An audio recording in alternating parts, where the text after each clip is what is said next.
दोस्तों, क्या आप जानते हैं कि हमारे देश में इस समय पे एक मौत का खेल खेला जा रहा है। आपके साथ, मेरे साथ, इस टाइम पे पूरे देश के साथ भारतीय जनता पार्टी एक मौत का खेल खेल रही है। आप सोचेंगे ये बात शायद हवा हवाई है, लेकिन पूरे प्रूफ के साथ आपको ये बात मैं यहाँ पर समझाऊंगा कि आखिरकार ये मौत का खेल खेला कैसे जा रहा है।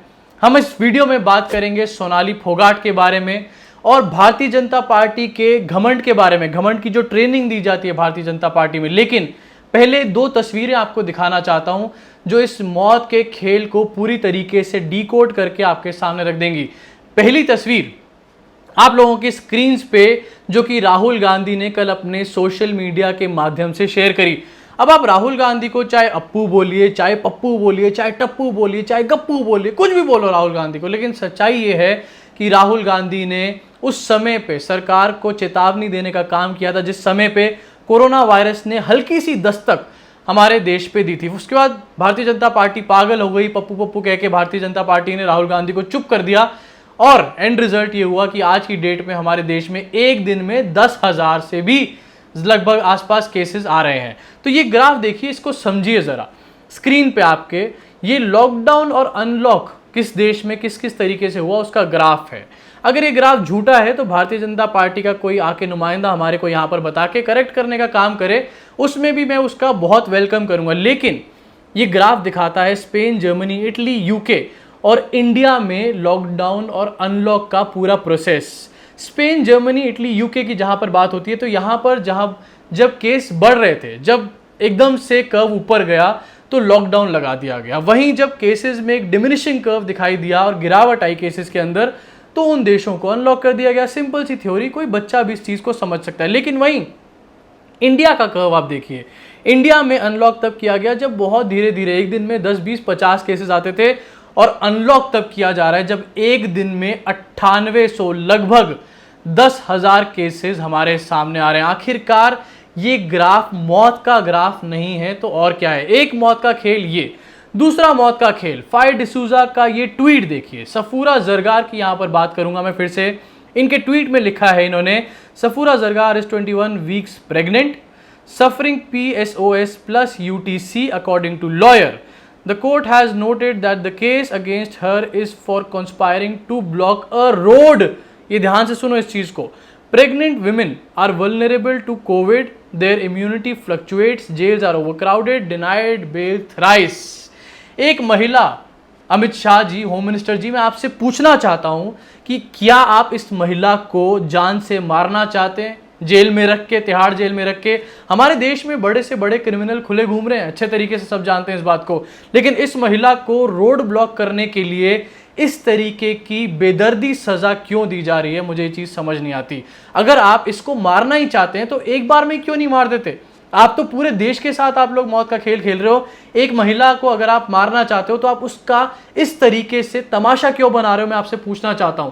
अगर आपकी इंटेंशन क्लियर है इस चीज में तो खत्म करो उस चीज को, अंजाम दो उस चीज को। और अगर नहीं है इंटेंशन इस चीज की तो ह्यूमैनिटी ग्राउंड्स पे जहां बड़े बड़े क्रिमिनल्स खुले घूम रहे हैं, रेपिस्ट खुले घूम रहे हैं, क्या इस महिला को एक रोड ब्लॉक करने के इसके कॉन्स्पिरेसी जो है उसके ऊपर इसको थोड़ी सी मदद, इसको थोड़ी सी राहत नहीं दी जा सकती?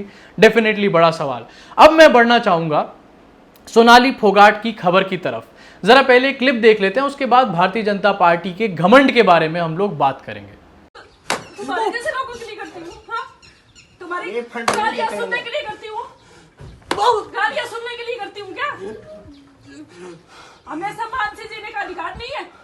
आराम जाने तुम लोगों को जीने का अधिकार नहीं, तुम लोगों को। हाँ जी, क्या हुआ सर? मैं तो जो काम का नोट कर लिए, जो भी काम का बहन जी ने, इन्हें क्या शेड बनाने के लिए, मैंने शेड बनाने के नोट कर लिए। मैं सेक्रेटरी मार्केट में बैठी हुई, रिपोर्ट लिखो इसके खिलाफ। जो भी काम का मेरे सारा काम सर, मैं सेट बनाने के लिए काम, मैंने सेट बन जाएगा जी। जो भी है, इसने गलत भाषा इस्तेमाल की नहीं जी, और मेरे साथ इतनी बदतमीजी से बात की है।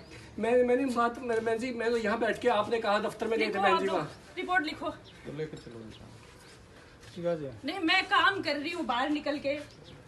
सर क्या समझ रखा आपने मुझे? मैं जी, तो देखा दोस्तों आपने क्लिप। अरे मैडम, जरा आराम से, इस तरीके से कानून को अपने हाथ में लेने की आपकी कोई भी आपको पावर नहीं है। आपको ये बात समझनी पड़ेगी। लेकिन दोस्तों इन लोगों को ये नहीं समझाया जाता है, इनको समझाया जाता है कि घमंड में कैसे रहना है, इनको ये सिखाया जाता है कि दादागिरी कैसे करनी है अपने प्रजा के लोगों के साथ या अपने आसपास के लोगों के साथ, किस तरीके से अपनी जो है हवा बनानी है, किस तरीके से अपनी गुंडागर्दी करनी है, इस तरीके की चीज़ें सिखाई जाती हैं इन लोगों को।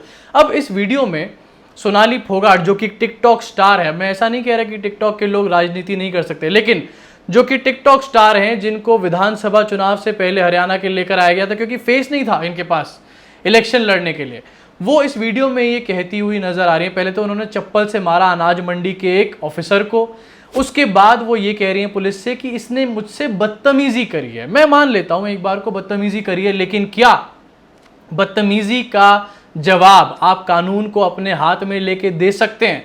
डेफिनेटली नहीं दे सकते। और अगर आप ऐसा कर सकते हैं तो मुझे लगता है कि बदतमीजी तो कुलदीप सिंह सेंगर ने उन्नाव रेप विक्टिम के साथ भी करी थी। तो क्या उस रेप विक्टिम को भी यही अधिकार था कुलदीप सिंह सेंगर को चप्पलों से मारने का?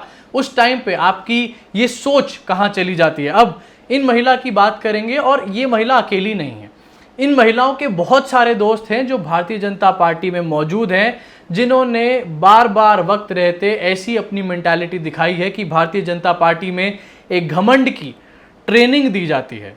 सबसे पहले आपको बताना चाहूँगा, लगभग 1 साल पहले की खबर, ये देखिए आप, कैलाश विजयवर्गीय के बेटे आकाश विजयवर्गीय मध्य प्रदेश के इंदौर में इन्होंने कुछ अधिकारियों को पकड़ के बैट से मार दिया। भाई साहब, क्रिकेट खेलने का बचपन में बबुआ को इतना शौक था कि इन्होंने बैट से कुछ अधिकारियों को उठा के पेल ही दिया।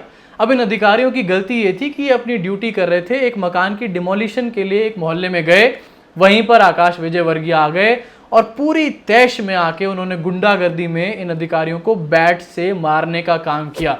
कोई सड़क छाप गुंडा ऐसी हरकतें करता है जैसी आकाश विजयवर्गीय ने यहाँ पे करी। उसके बाद आकाश विजयवर्गीय यहाँ नहीं रुका, उसके बाद आकाश विजयवर्गीय ने पूरा एटीट्यूड देने का भी काम किया यहाँ पे। ये एक खबर है। इसके अलावा एक खबर और आती है जहां पर मध्य प्रदेश के ही सतना में पंचायत चीफ मेडिकल ऑफिसर जो है उसको भारतीय जनता पार्टी के एक पंचायत प्रेसिडेंट जिसका नाम था राम एस पटेल, इसने सतना में उसके ऊपर असॉल्ट करा। असॉल्ट करने के बाद काफ़ी मारा पीटा, काफ़ी मारम पीट वहाँ पर हुई। ये लगभग उसी समय की बात है जब आकाश विजयवर्गीय ने ये बैट वाला बल्ला कांड जब किया था, जिस टाइम, उसी समय की ये बात है। ऐसे कांड से पता है क्या होता है दोस्तों, ऐसे कांड से और नेताओं के अंदर भी ऐसी हिम्मत आती है, उनको लगता है कि यार हमारी तो दादागिरी चल रही है, जब एक बंदा बैट से मार सकता है किसी अधिकारी को तो क्या हम चप्पल से नहीं मार सकते? और फिर उसके बाद जब इनके अगेंस्ट कोई कार्रवाई नहीं करी जाती, वो सबसे बड़ी प्रॉब्लम बन के खड़ी हो जाती है। वहीं दूसरी तरफ एक खबर आपको और दिखाना चाहता हूं जो है उत्तर प्रदेश से। 2 cops suspended for thrashing BJP leaders son in UP. मतलब बीजेपी लीडर के बेटे को जब मार पड़ी तो उसके ऊपर पुलिस के अधिकारियों को भी सस्पेंड कर दिया गया। अब ये बात मैं पूछना चाहता हूं यहाँ पे कि भाई जब बीजेपी के लोग, बीजेपी के लीडर्स किसी अधिकारी को मारते हैं तो अधिकारी के ऊपर कोई फर्जी बात बता दी जाती है, ये बता दिया जाता है कि उसने गलती करी, और इनको सस्पेंड करने का काम कभी भी नहीं करा जाता। वहीं दूसरी तरफ अगर कोई अधिकारी, अगर स्पेशली पुलिस वाला भी जो अपनी ड्यूटी कर रहा हो, वो किसी बीजेपी के लीडर के बेटे बेटी या फिर बीजेपी के लीडर के ऊपर हल्का सा भी कोई सवाल खड़ा कर दे या हाथ उठा दे तो उसको नौकरी से निकाल दिया जाता है। ये कहाँ का न्याय है, मुझे आखिरकार समझ में नहीं आ रहा। और ये कौन सी ट्रेनिंग है, किस लिए ये ट्रेनिंग दी जा रही है, क्यों ये घमंड की ट्रेनिंग दी जा रही है?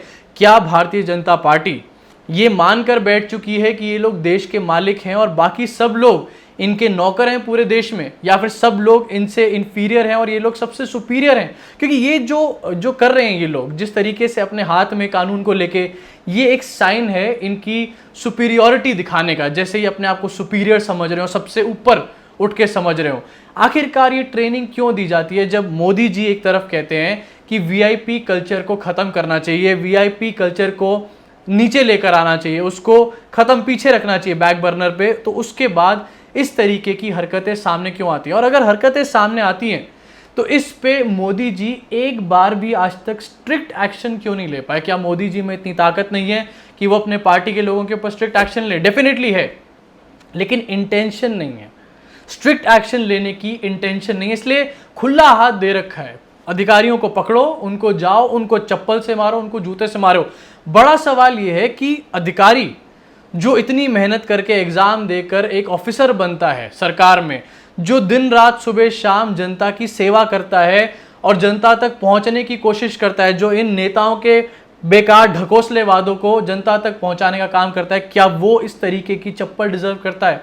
क्या हरियाणा के अधिकारी, क्या हरियाणा के जो छोटे या बड़े जितने भी ऑफिसर्स हैं, क्या इस तरीके से भारतीय जनता पार्टी के लीडर्स से चप्पल से मार खाना डिजर्व करते हैं? वो भी उन लीडर्स से जो इलेक्शन तक जीतने की औकात नहीं रखते। टिकटॉक स्टार हैं बहुत बड़ी मैडम, लेकिन इलेक्शन नहीं जीता गया इनसे। ये है इनकी असली रियल हैसियत, इनकी रियल औकात। लेकिन ये फ्रस्ट्रेशन इनकी कहीं ना कहीं निकाल रही है अपनी चप्पल मार मार के। अरे मैडम, आप बहुत काम कर रहे हो, लोगों की बहुत सहायता कर रहे हो, एक्चुअली आप कुछ भी नहीं कर रहे, आप अपनी फ्रस्ट्रेशन निकालने उस अधिकारी के ऊपर आए थे और चप्पल से मार रहे थे। तो ये है हमारे देश की सिचुएशन, एक तरफ मौत का खेल और एक तरफ घमंड की ट्रेनिंग लगातार। और ये सब चीजें यकीनन आगे आने वाले समय में भी देखने को मिलती रहेंगी, क्योंकि मोदी जी के अंदर इतनी हिम्मत नहीं है कि ऐसी चीजों पे फुल स्टॉप लगा पाए। बातें तो बहुत बड़ी बड़ी करते हैं, बातें तो करेंगे शिष्टाचार की, कैरेक्टर, अच्छे कैरेक्टर की और दुनिया जहान की बातें, लेकिन अपनी पार्टी के लोगों के बारे में जब बात आती है तो गांधी को गाली देने से और अधिकारियों के ऊपर चप्पल उठाने तक मोदी जी किसी के ऊपर भी लगाम नहीं लगा पाते। और यही आज की सच्चाई है। अब इसी के साथ इस वीडियो को यहाँ पर मैं ख़त्म करना चाहूँगा और चाहूँगा कि आप लोग इनकी सच्चाई को और इस मौत के खेल को ज़रा लोगों तक, जन जन तक पूरे देश में पहुँचा डालो। वहीं अगर आपको दोस्तों मेरा काम पसंद आ रहा है तो नीचे डिस्क्रिप्शन में पेट्रेन का लिंक है, वहाँ जाके आप लोग मुझे पेट्रेन पे सपोर्ट भी कर सकते हैं। अभी के लिए सिर्फ इतना ही, धन्यवाद।